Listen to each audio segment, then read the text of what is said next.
Unified 911, anong matutulong namin sa'yo? Anya ti maitulong mi ken kahapon. Anong may tatabang ko sa imo? Unsay akong ikatabang nimo? Ngini makadabang na misal ka no? Sa anumang wika o dialekto, may tulong na darating sa iyo.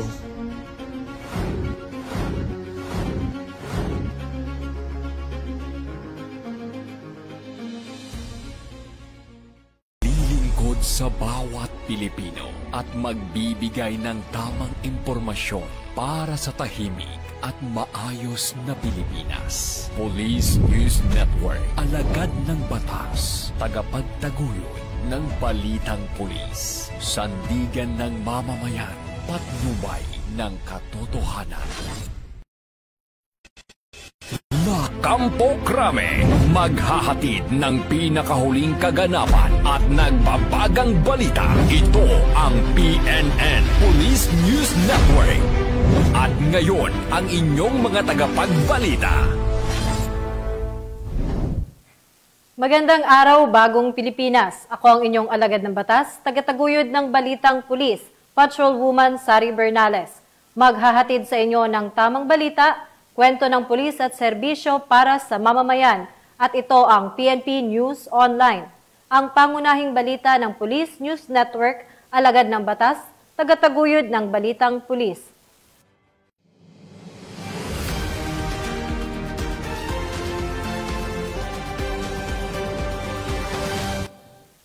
Narito ang mga balitang dapat niyong abangan.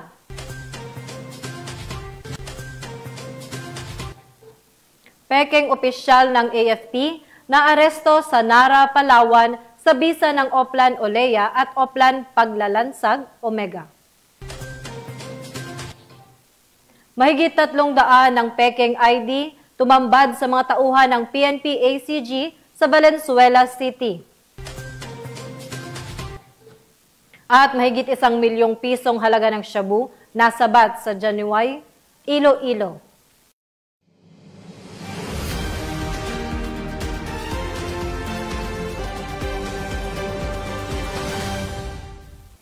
Narito ang mga balitang hatid ng ating PNN correspondents mula sa iba't ibang panig ng bansa.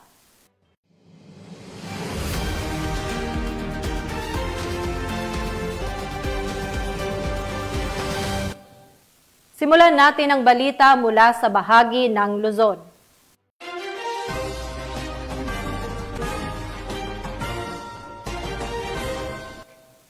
Tumambad sa mga tauhan ng PNP Anti-Cybercrime Group ang mahigit 300 piraso ng iba't ibang Pekeng ID sa isinagawang operasyon sa Valenzuela City. Agad namang naaresto ang mag-asawang nasa likod ng krimeng ito. Patrolwoman Mary Grace Artizuela, ibalita mo. Tumambad marami pang iba. Nadiskubre rin sa lugar ang mga kagamitan sa paggawa ng IDs tulad ng computer desktop, printer, ID templates at iba pang paraphernalia na ginagamit umano sa paggawa ng mga Pekeng IDs. Nahaharap ngayon ang 2 suspects sa kasong paglabag sa Article 172 ng Revised Penal Code o falsification by private individuals and use of falsified documents. Patuloy ang investigasyon ng mga otoridad upang matukoy kung may iba pang kasabwat o mas malawak pang operasyon sa likod ng paggawa at distribution ng mga Pekeng IDs online. On different social media platform ranging from 40 pesos to 1,000 plus pesos. Ang ginawa nila ay through delivery na yung mode of pagpapadala nila niyan. Mula dito sa Campo Crame, ako ang inyong PNN correspondent, Patrolwoman Mary Grace Artizuela, nagbabalita para sa Police News Network, alagad ng batas, tagataguyod ng balitang pulis. Maraming salamat, Patrolwoman Artizuela. Matagumpay na naaresto ng mga operatiba ng Bulacan PNP ang top 5 provincial most wanted person na nahaharap sa kasong qualified rape sa isinagawang operasyon ng lalawigan. Patrolwoman Pearl Crystalline Javier sa report. otoridad ang isang top 5 most wanted person provincial level sa kasong qualified rape sa isinagawang operasyon sa Barangay Kabayunan, Doña Remedios, Trinidad, Bulacan. Kinilala ni Police Captain Mark Henry S.J. Gonzales, officer in charge ng Doña Remedios Trinidad Municipal Police Station, ang naarestong suspect na si alias Making, 42 anyos na residente ng Barangay San Roque, San Rafael, Bulacan. Dakong alas 6 ng gabi nang madakip ang suspect ng tracker team ng Doña Remedios Trinidad Municipal Police Station, katuwang ang iba't ibang unit ng pulisya. Ang operasyon ay nakabatay sa warrant of arrest sa kasong qualified rape na walang inirekomendang piyansa. Kasalukuyang nasa kustodiya ng naturang istasyon ng akusado para sa kaukulang dokumentasyon at wastong disposisyon.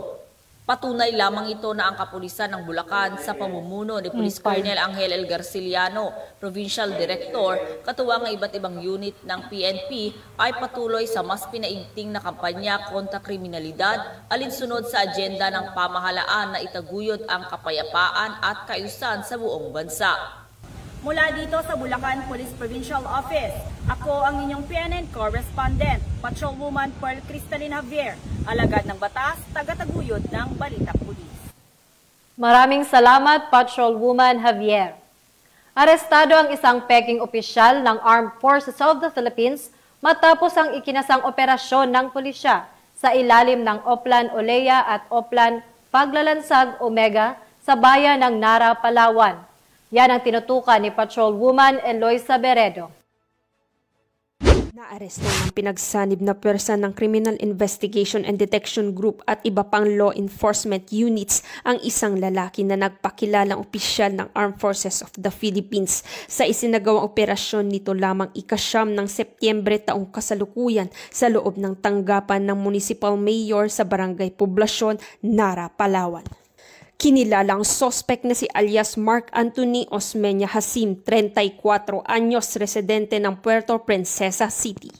Batay sa imbestigasyon, nakatanggap ng impormasyon ng mga otoridad na magpapanggap bilang Commission Officer at Intelligence Operative ng AFP ang sospek upang makipagkita kay Mayor Grande B. Danao.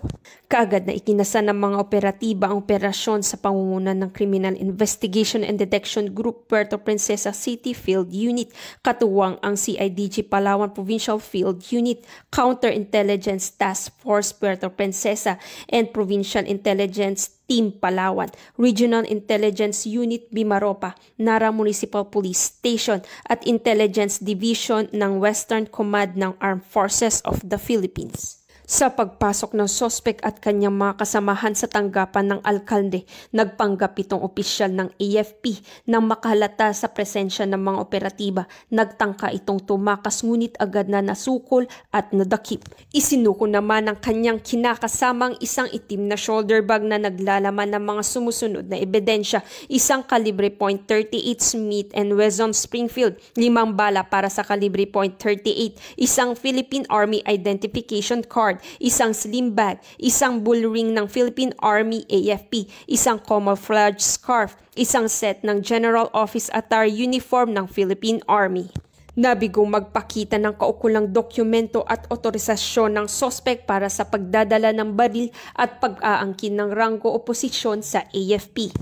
Dahil dito siya ay naharap sa kasong paglabag sa Section 28 ng Republic Act 10591 o Comprehensive Firearms and Ammunition Regulation Act, Article 177 ng Revised Penal Code, Usurpation of Authority, Article 178 ng Revised Penal Code, paggamit ng peking pangalan at pagtatago ng tunay na pangalan, at Article 179 ng Revised Penal Code, iligal na paggamit ng uniforme o insignia. Isinagawa ang inventaryo ng nakumpiskang ebidensya sa mismong lugar ng pagkakaaresto sa harap ng mga saksi ng barangay. Naipabatid sa sospek ang kanyang mga karapatan bago siya dinala sa CIDG Puerto Princesa City Field Unit para sa kaukulang dokumentasyon at paghahanda sa mga kaso laban sa kanya na isasampa ng Provincial Prosecutor Office, Palawan. Ang matagumpay na pagkakaaresto kay alias Mark Anthony ay malinaw na nagpapakita ng masusing pagpapatupad ng batas at pagtutulungan ng iba't ibang ahensya ng pamahalaan.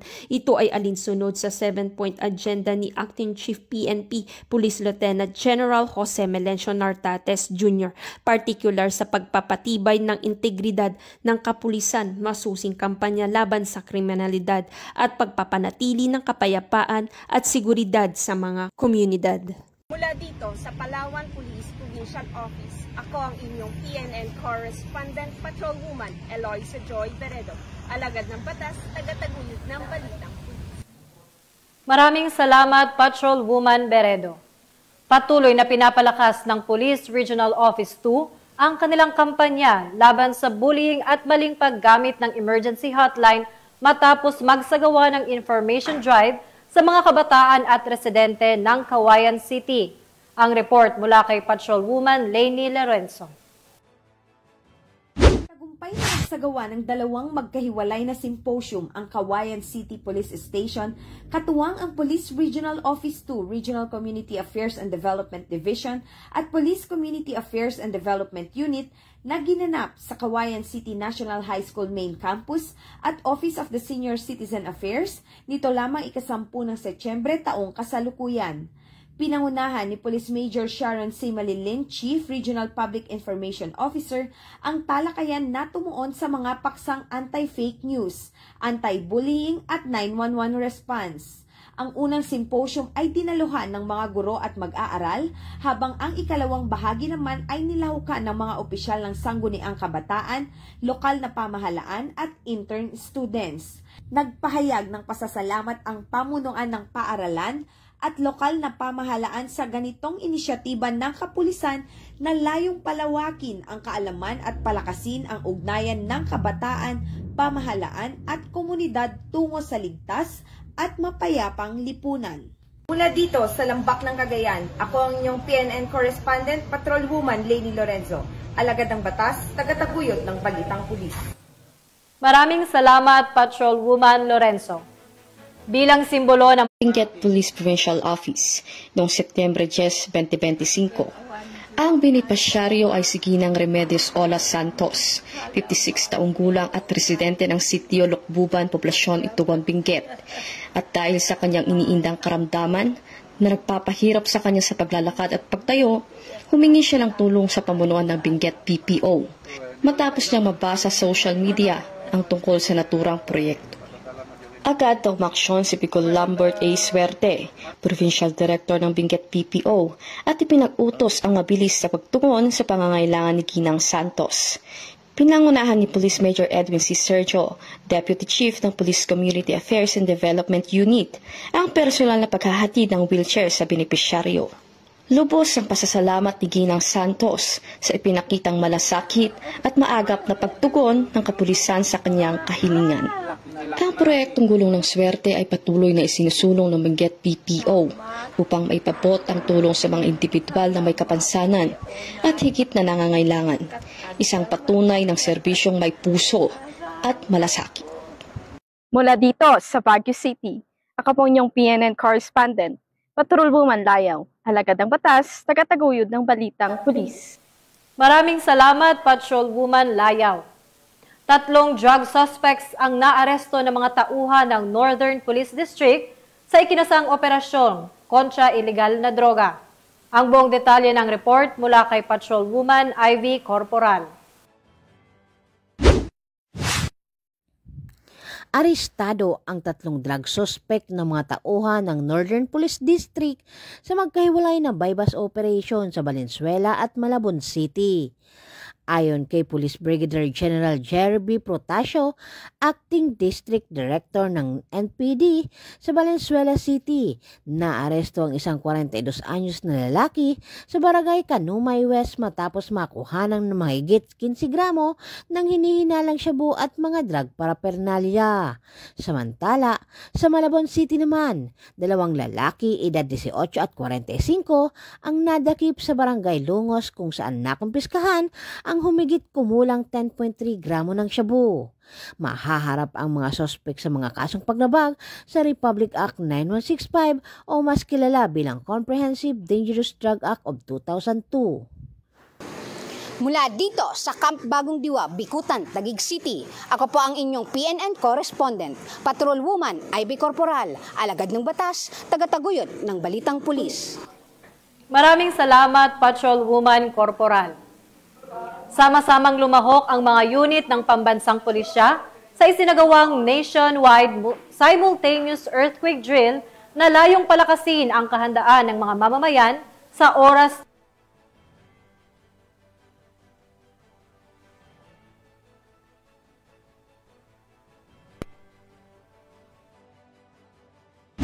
Matagumpay na idinaos ngayong araw sa Camp Brigadier General Vicente P. Lim sa Calamba City ang 3rd quarter 2025 nationwide simultaneous earthquake drill na nilahukan ng mga tauhan mula sa Pro-4A Regional Headquarters kasama ang lahat ng regional support units. Sa oras ng pagtunog ng alarma, mabilis na tumugon ng mga kalahok at sinagawa ang duck cover and hold technique, isang pangunahing safety measure na dapat tandaan tuwing may malakas na pagyanig. Pagkatapos nito, maayos at disiplinadong nagtungo ang lahat sa mga itinakdang evacuation areas, kung saan ang parade ground ay nagsilbing pangunahing rally point para sa accounting ng personnel at resources. Maituturing na matagumpay ang drill dahil naipakita rito ang kahandaan ng mga tauhan, ang koordinadong pagkilos ng bawat unit at ang pagtutok sa kaligtasan ng bawat isa. Sa pamamagitan nito, natitiyak na handa ang Pro-4A hindi lamang sa pagtugon sa anumang kalamidad, kundi maging sa mabilis na pagbabalik ng kaayusan at seguridad para sa publiko. Layon ng earthquake drill na mapalakas ang disaster preparedness, maisulong ang kultura ng kaligtasan at higit pang mapatatag ang resiliency ng Pro-Calabarzon sa harap ng mga posibleng sakuna. Sa huli, ipinakita ng Pro-Calabarzon ang kanilang buong suporta sa pambansang kampanya para sa Disaster Risk Reduction and Management. Isang patunay na ang kapulisan ay hindi lamang tagapagpatupad ng batas, kundi katuwang din ng pamahalaan at mamamayan sa usapin ng kaligtasan at kahandaan sa panahon ng sakuna. Mula dito sa Calabarzon, ako po ang inyong PNN correspondent, Patrolwoman Rosemary Ina Margarapins, alagad ng batas, tagataguyod ng Balitang Pulis. Nagsagawa ng 3rd quarter nationwide simultaneous earthquake drill sa Camp Brigadier General Eduardo Batalla Artilim sa Zamboanga City. Nito lamang alas 4 ng hapon, ika-11 ng Setyembre taong kasalukuyan. Ang aktibidad na ito ay pinangunahan ng Regional Police Community Affairs and Development Unit. Katuwang ang Regional Headquarters Support Unit sa pamumuno ni Police Major Bernard P. Talitayan, Camp Commander ng RHSU at Bureau of Fire Protection na nagbigay ng mga mahalagang impormasyon at gabay tungkol sa mga dapat gawin bago, habang at pagkatapos ng lindol. Ang layunin ng aktibidad ay upang mas mapabuti ang kahandaan ng PNP sa pagresponde sa mga sakuna, lalo na sa mga lindol na maaaring magdulot ng pinsala sa komunidad. Sa pamamagitan ng pagsasanay na ito, nagkaroon ng pagkakataon ang mga kalahok na masanay sa tamang mga hakbang na dapat gawin sa oras ng emerhensya. Nagkaroon ng pagsasabuhay ng sitwasyon tungkol sa kahandaan ng isang individual sa oras ng sakuna, lalo na ang lindol. Bukod pa dito, nagkaroon ng aktual na pagresponde sa mga biktima at kung paano ito lulunasan ng first aid. Ang buong partisipasyon ng mga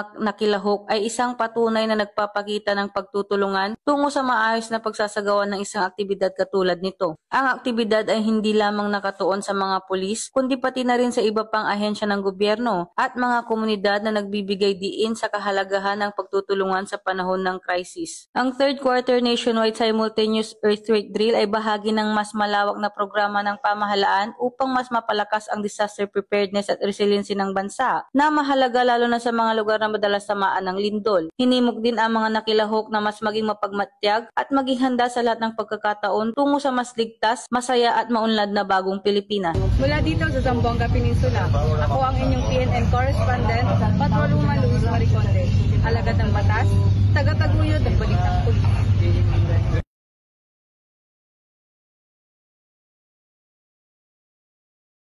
Aktibong nakilahok ang Police Regional Office 12 katuwang ang Bureau of Fire Protection sa isinagawang third quarter nationwide simultaneous earthquake drill na ginanap sa Police Regional Office 12, Barangay Tumbler, General Santos City nito lamang Setyembre 11 taong kasalukuyan. Sinimulan ang drill sa pamamagitan ng pagbibigay ng alarma na nagsilbing hudyat upang isagawa ng lahat ng kalahok ang tamang duck, cover and hold na pamamaraan. Agad na lumikas ang mga tauhan mula sa kanilang mga opisina at nagtungo sa itinalagang evacuation areas habang mahigpit na sinunod ang mga alituntunin sa kaligtasan. Pinangunahan ng mga marshals ang maayos na paglikas upang tularan ang aktwal na sitwasyon ng emerhensya. Bilang bahagi ng pagsasanay, ipinakita rin ng mga first responders ang mabilis na pagtugon at tamang pag-asikaso sa mga simulated casualties. Isinagawa ang mga wastong hakbang sa pagbibigay ng paunang lunas at mabilis na aksyon upang ipakita ang kahandaan ng tanggapan na tumulong hindi lamang sa kanilang mga kasamahan kundi maging sa publiko sakaling mangyari ang totoong kalamidad. Binigyang diin ng pagsasagawa ng nationwide simultaneous earthquake drill ang kahalagaan ng kahandaan, koordinasyon at disiplina sa pagtugon sa sakuna. Ipinakita rin ito ang mahalagang papel na bilang mga unang rumesponde sa oras na pangangailangan na nagpatunay sa kanilang dedikasyon sa kaligtasan ng publiko at katatagan ng komunidad. Sa pamamagitan nito, muling pinagtitibay ng Pro-12 at BFP ang kahalagaan ng kahandaan upang makaiwas sa pinsala at mailigtas ang mas maraming buhay sa panahon ng kalamidad. Mula dito sa General Santos City, ako ang inyong Police News Network Correspondent, Patrolwoman Joaquin Doso, alagad ng batas, tagataguyod ng balitang pulis.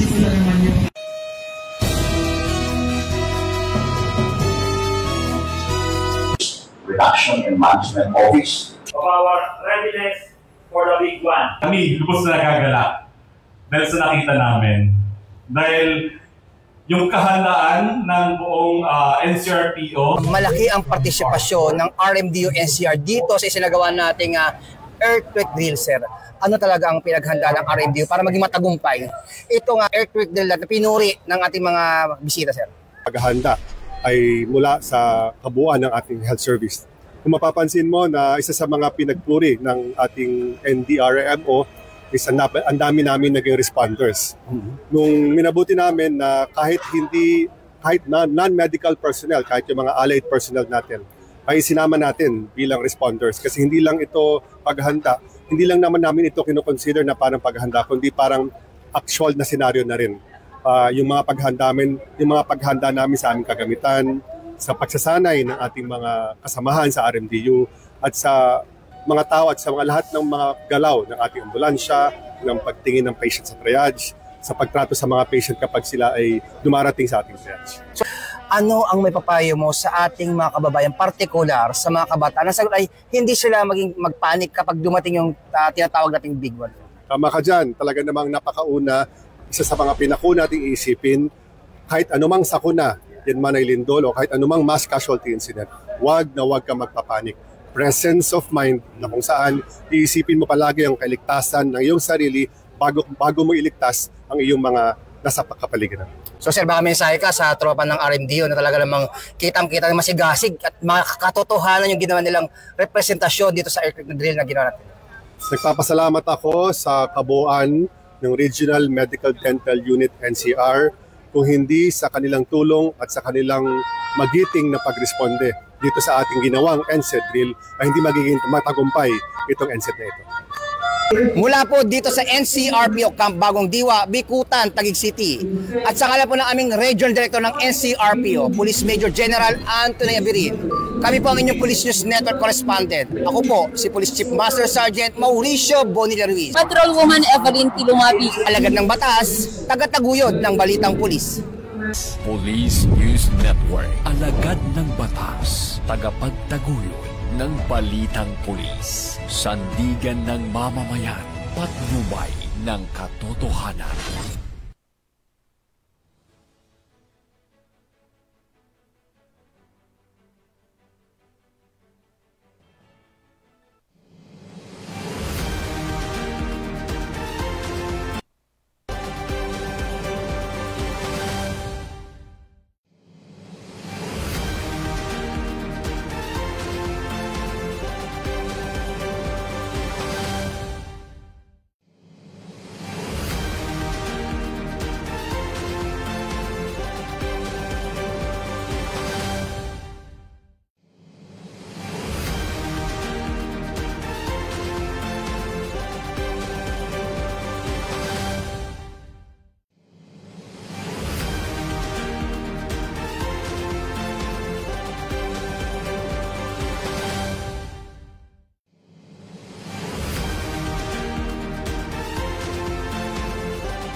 Para sa ating weather update, as of 8 a.m. ngayong araw, September 12, 2025, patuloy na minomonitor ng PAG-ASA ang isang low pressure area na nasa loob ng Philippine Area of Responsibility.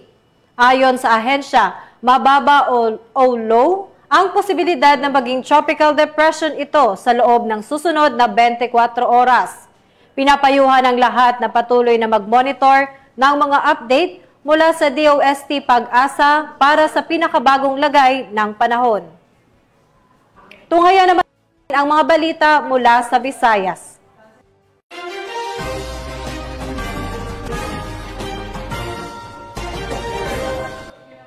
Arestado ang 3 individual sa ikinasang buy-bust operation ng pulisya sa Haniway, Iloilo kung saan nasabat ang higit 1 milyong halaga ng hinihinalang shabu. Yan ang tinutukan ni Patrolwoman Justin May Halyores.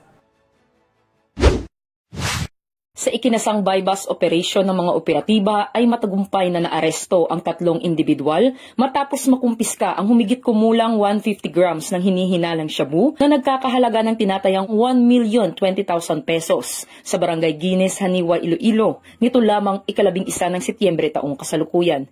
Kinilala ang mga suspect na sina alias Pudo, 45 anyos, residente ng Barangay Pangilihan, Haniway, alias Tantan, 53 anyos ng Barangay Guines, Haniway. Ang operasyon ay pinangunahan ng Provincial Drug Enforcement Unit sa pamumuno ni Police Major Dodge Dilema matapos makatanggap ng impormasyon hinggil sa iligal na gawain ng mga sospek. Na-recover mula sa kanila ang ilang sachet ng hinihinalang shabu, mga paraphernalia at iba pang non-drug items. Sa ngayon, nakadetain ang 3 sospek sa himpilan ng pulisya para sa tamang dokumentasyon at disposisyon na mahaharap sa kasong paglabag sa RA 9165 o ang Comprehensive Dangerous Drugs Act of 2002. Patuloy namang pinaigting ng kapulisan ang kanilang kampanya kontra iligal na droga upang mapanatili ang kapayapaan at seguridad sa lalawigan. Muling pinatunayan ng Philippine National Police ang kanilang dedikasyon sa paglaban sa ipinagbabawal na gamot para sa kapakanan ng mamamayan. Dahil sa bagong Pilipinas, ang gusto ng pulis, ligtas ka. Mula rito, sa Police Regional Office 6, ako ang inyong PNN Correspondent Patrolwoman Justin May Halyores. Alagad ng batas, tagataguyod ng balitang pulis. Maraming salamat, Patrolwoman Halyores. Kulungan ang bagsak ng isang lalaking may kasong rape matapos maaresto ng Medellin PNP sa Cebu City. Yan ang tinutukan ni Patrolwoman Judith Nicanor. Matagumpay na naaresto ng kapulisan ng Medellin ang lalaking may kasong 3 counts ng rape sa Asuncion Street, Orgelio, Barangay Sambagdo, Cebu City nito lamang nakaraan. Kinilala ni Police Major Ian T. Makatangay, Chief of Police ng Medellin Municipal Police Station, Cebu Police Provincial Office, ang suspect na si Reynaldo, 50 anyos, na residente ng nabanggit na lugar. Ang suspect ay inaresto sa bisa ng warrant of arrest para sa kasong 3 counts ng rape na inisyu ni Honorable Antonio D. Maragomen, Executive Presiding Judge ng RTC 7th Judicial Region, Branch 61, Bugos City, Cebu, na kung saan may 120,000 na rekomendadong piyansa bawat kaso. Kasalukuyang nakapiit sa Medellin MPS ang suspect para sa dokumentasyon at tamang disposisyon. Good afternoon, everyone. I'm Police Major Ian Makatangay, Chief of Police, Medellin Municipal Police Station.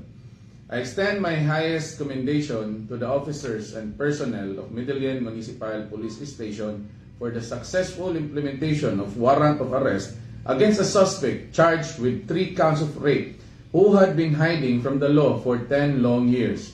This remarkable accomplishment is a testament to your perseverance, professionalism, and unwavering dedication to the service of justice. For a decade, the accused evaded accountability, denying the victims and their families the justice they rightfully deserve. Through your hard work, vigilance, and teamwork, we have proven that no matter how long it takes, the law will always catch up with those who seek to escape.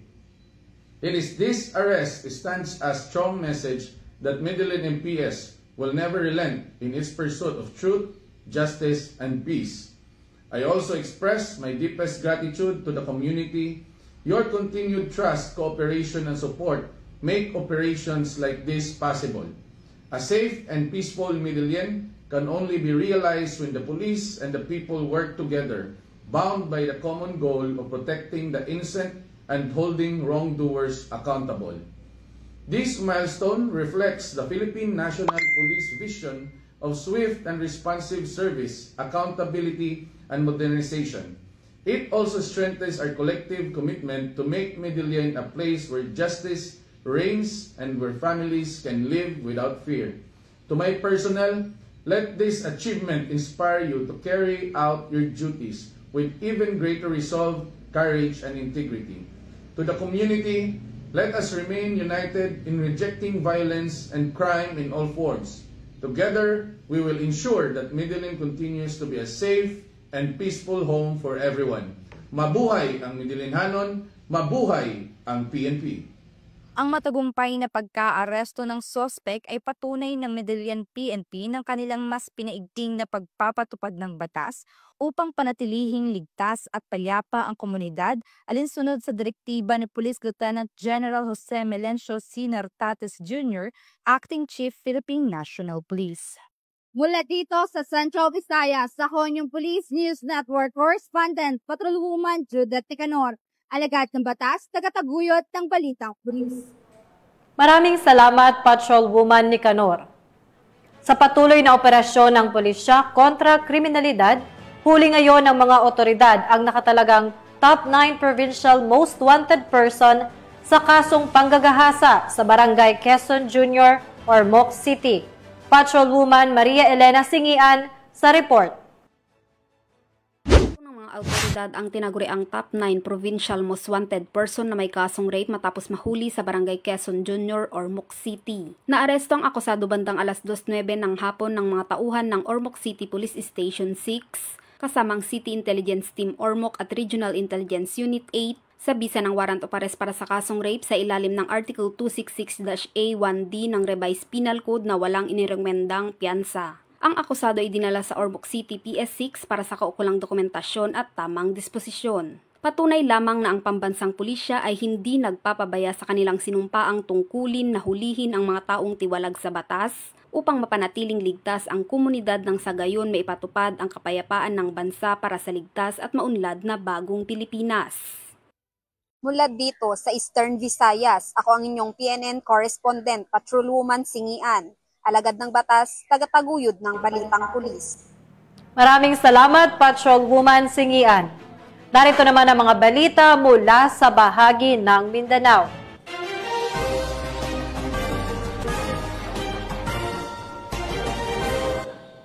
Hindi na nakapalagpa ang dalawang newly identified drug suspect matapos maaresto ng PNP sa isinagawang buy-bust operation ng mga otoridad sa Osamis City. Magbabalita dyan si Police Corporal Joel Subsuban.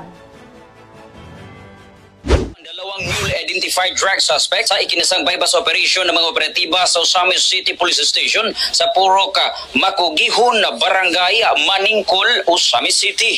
Kinilala ni Police Lieutenant Colonel Harvey S. Avellanosa, OIC ng Osamis City Police Station, ang mga nadakip na sina alias Daryl, 20 years old, residente sa Purok Traffic Light, Barangay Tinago, at alias Lalay, 45 years old, residente sa Barangay Maningkol, kung saan isinagawa ang operasyon. Batay sa investigasyon, nakabili ang pusher buyer mula kay Dan Rail ng isang sachet ng hinihinalang shabu na nagkakahalaga ng 500 pesos.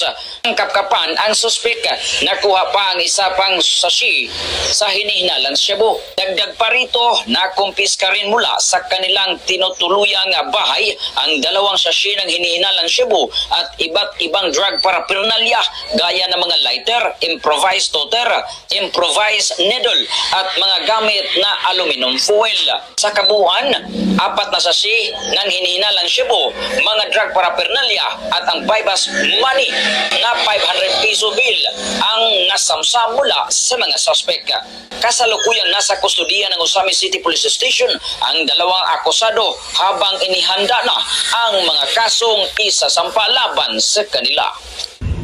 Mula dito sa Camp Capistrano, Gusa, Cagayan de Oro City, ako po ang inyong Police News Network Correspondent, Corporal Joel Lasorada Subsuban, alagad ng batas, tagataguyod ng Balitang Pulis. Maraming salamat, Police Corporal Subsuban. Walang kawala sa mga otoridad ang dalawang drug personality matapos itong maaresto sa isinagawang buy-bus operation sa Davao City. Nakatutok dyan si Patrolwoman Sheena May Ilagan. Arestadong dalawang individual na sisagawang buy-bus operation ng Baliuk Police Station. Katuwang PDL-11 nito lamang Setyembre taong kasalukuyan sa Matina Playa, Davao City. Kinilala ang mga sospek na sina alias Guapa, 39 anyos, at alias Jonah na pawang mga residente ng sabing lugar. Nasamsam mula sa mga sospek ang tinatayang 13.1 grams sa nihinalang shabu na may halagang 89,090 pesos at iba pang mga ebidensya. Nakakarap ang mga sospek sa kasong paglabag sa Republic Act 9165 o Comprehensive Dangerous Drugs Act of 2002. Samantala, ang Police Regional Office 11 ay patuloy na pinapaigting laban kontra kriminalidad, alin sa kampanya ng Bagong Pilipinas na panatili ng kapayapaan at kaayusan tungo sa pagsulong ng bansa. Mula dito sa Rion 11, ako yung PNN correspondent, Patrolwoman Sheena May Ilagan, alagad ng batas, tagataguyod ng Balitang Pulis. Maraming salamat, Patrolwoman Ilagan.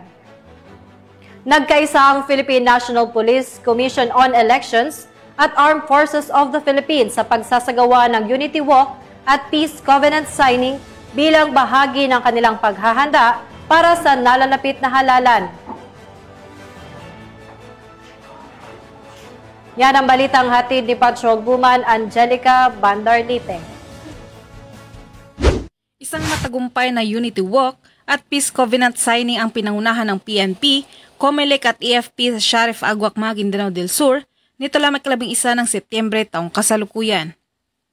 Ang naturang aktibidad ay pinangunahan ni Provar Regional Director PBGen Jason D. Guzman, Maguindanao del Sur Provincial Election Supervisor Mati Alan Cadon, Maguindanao del Sur Police Provincial Director, Police Colonel Salman Sapan at 61st Brigade 6 ID Commander, Brigadier General Edgar Cato ng Philippine Army.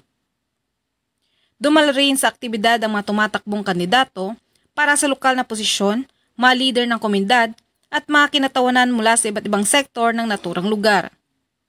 Naging pangunahing bahagi sa Peace Covenant ang pangako ng mga kandidato na panatilihin ang kapayapaan, igalang ang resulta sa eleksyon at iiwas sa paggamit ng karahasan o pananakot laban sa kanilang mga kalaban sa politika.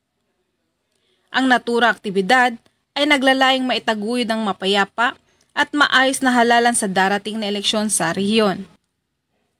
Ipinapakita nito na ang buong dedikasyon ng PROBAR, katuwang mga stakeholders at komunidad na matiyak ang mapayapa, maayos at ligtas na halalan sa rehiyon ng Bangsamoro. Mula rito sa Police Provincial Office ng Maguindanao del Sur, ako ang iyong PNN correspondent, Patrolwoman Angela Bandarlipe, alagad ng batas, tagataguyod ng Balitang Pulis.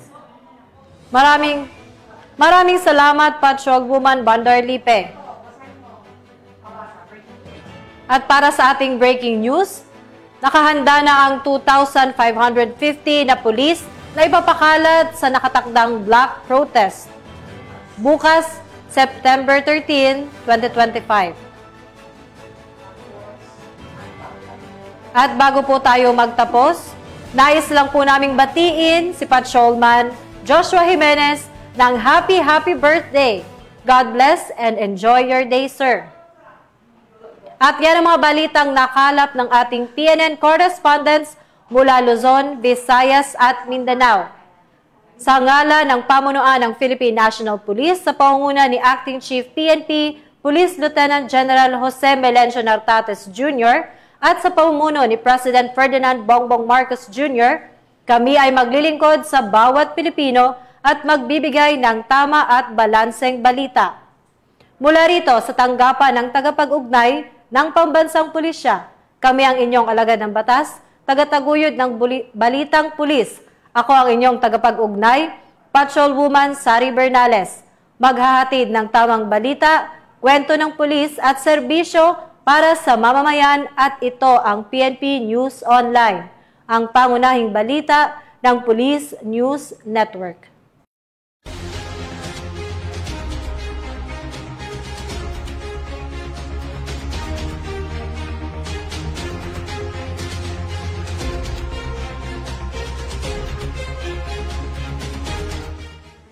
Police News Network, alagad ng batas, tagapagtaguyod ng balitang pulis.